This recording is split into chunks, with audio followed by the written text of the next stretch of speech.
মধ্যপ্রাচ্যের যুদ্ধ ২ মাস পেরোলেও ইরান ও যুক্তরাষ্ট্রের মধ্যে কোনো সমঝোতা হয়নি এখনও।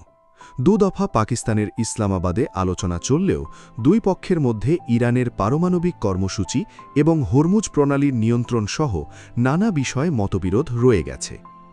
এর ফলে আপাত যুদ্ধবিরতি থাকলেও বিশ্ব অর্থনীতির অন্যতম জলপথ হরমুজ নিয়ে হয়নি কোনো সুরাহা। হরমুজে আটকে থাকা জাহাজগুলোকে সহায়তা করার কথা জানিয়ে ৩রা মে সামাজিক মাধ্যমে মার্কিন প্রেসিডেন্ট ডোনাল্ড ট্রাম্প হঠাৎ প্রজেক্ট ফ্রিডম ঘোষণা করেন।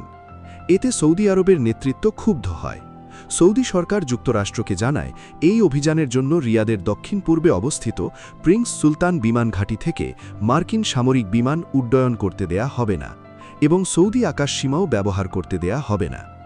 এরপর Trump Saudi crown prince Mohammad bin সালমানকে ফোন করলেও তার সম্মতি আদায় করতে পারেননি। ট্রাম্পের প্রজেক্ট ফ্রিডম ঘোষণার পর কুয়েতও তাদের ঘাঁটি ও আকাশসীমা যুক্তরাষ্ট্রকে ব্যবহার করতে দেয়া হবে না বলে ঘোষণা দেয়। আর তাতেই থামে ট্রাম্পের হরমুজের অভিযান। ৫ই মে আবারও মার্কিন প্রেসিডেন্ট ঘোষণা দেন প্রজেক্ট ফ্রিডম স্থগিত। দাবি করেন ইরানের সঙ্গে একটি পূর্ণাঙ্গ চুক্তির পথে ব্যাপক অগ্রগতি হওয়ায় এমন পদক্ষেপ। মধ্যপ্রাচ্যের গুরুত্বপূর্ণ নৌপথ হরমুজ প্রণালী দিয়ে বাণিজ্যিক জাহাজ চলাচলে তেহরানের কিছুটা নমনীয় হওয়ার আভাস মিলেছে। ইরানের বন্দর ও সমুদ্র বিষয়ক সংস্থা জানিয়েছে তারা হরমুজ প্রণালীতে বাণিজ্যিক জাহাজগুলোকে কারিগরি ও চিকিৎসা সেবা দিতে পুরোপুরি প্রস্তুত। যুক্তরাষ্ট্রের দেয়া ১৪ দফার একটি সমঝোতা মার্শক এখন পর্যালোচনা করছে তেহরান।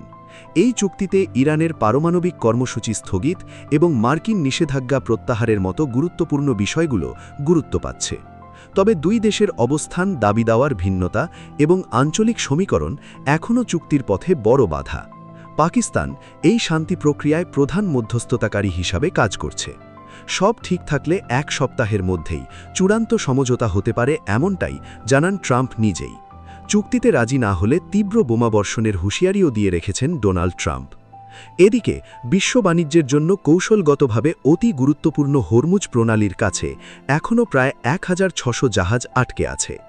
মাস দুয়েকের বেশি সময় ধরে এ জলপথ ছাড়ার সুযোগের অপেক্ষায় থাকতে গিয়ে জাহাজ চলাচল পরিচালনাকারী প্রতিষ্ঠানগুলো ব্যয়বহুল এবং অত্যন্ত ঝুঁকিপূর্ণ পরিস্থিতিতে পড়েছে।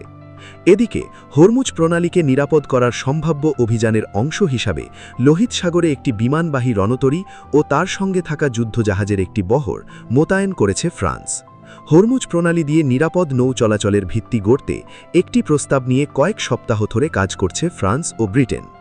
রয়টার্স সহ আন্তর্জাতিক গণমাধ্যম বলছে যুদ্ধ অবসানে দুই দেশ এখন সমঝোতার চূড়ান্ত পর্যায়ে রয়েছে। দুই দেশ চুক্তিতে পৌঁছলে বন্ধ হবে যুদ্ধ, খুলবে বিশ্ব বাণিজ্যের অন্যতম ধমনী হরমুজ, স্বাভাবিক হবে জাহাজ চলাচল। যুদ্ধ শুরুর আগে এ প্রণালী দিয়ে বিশ্বের মোট তেল ও গ্যাস সরবরাহের প্রায় ১/৫ পরিবাহিত হতো।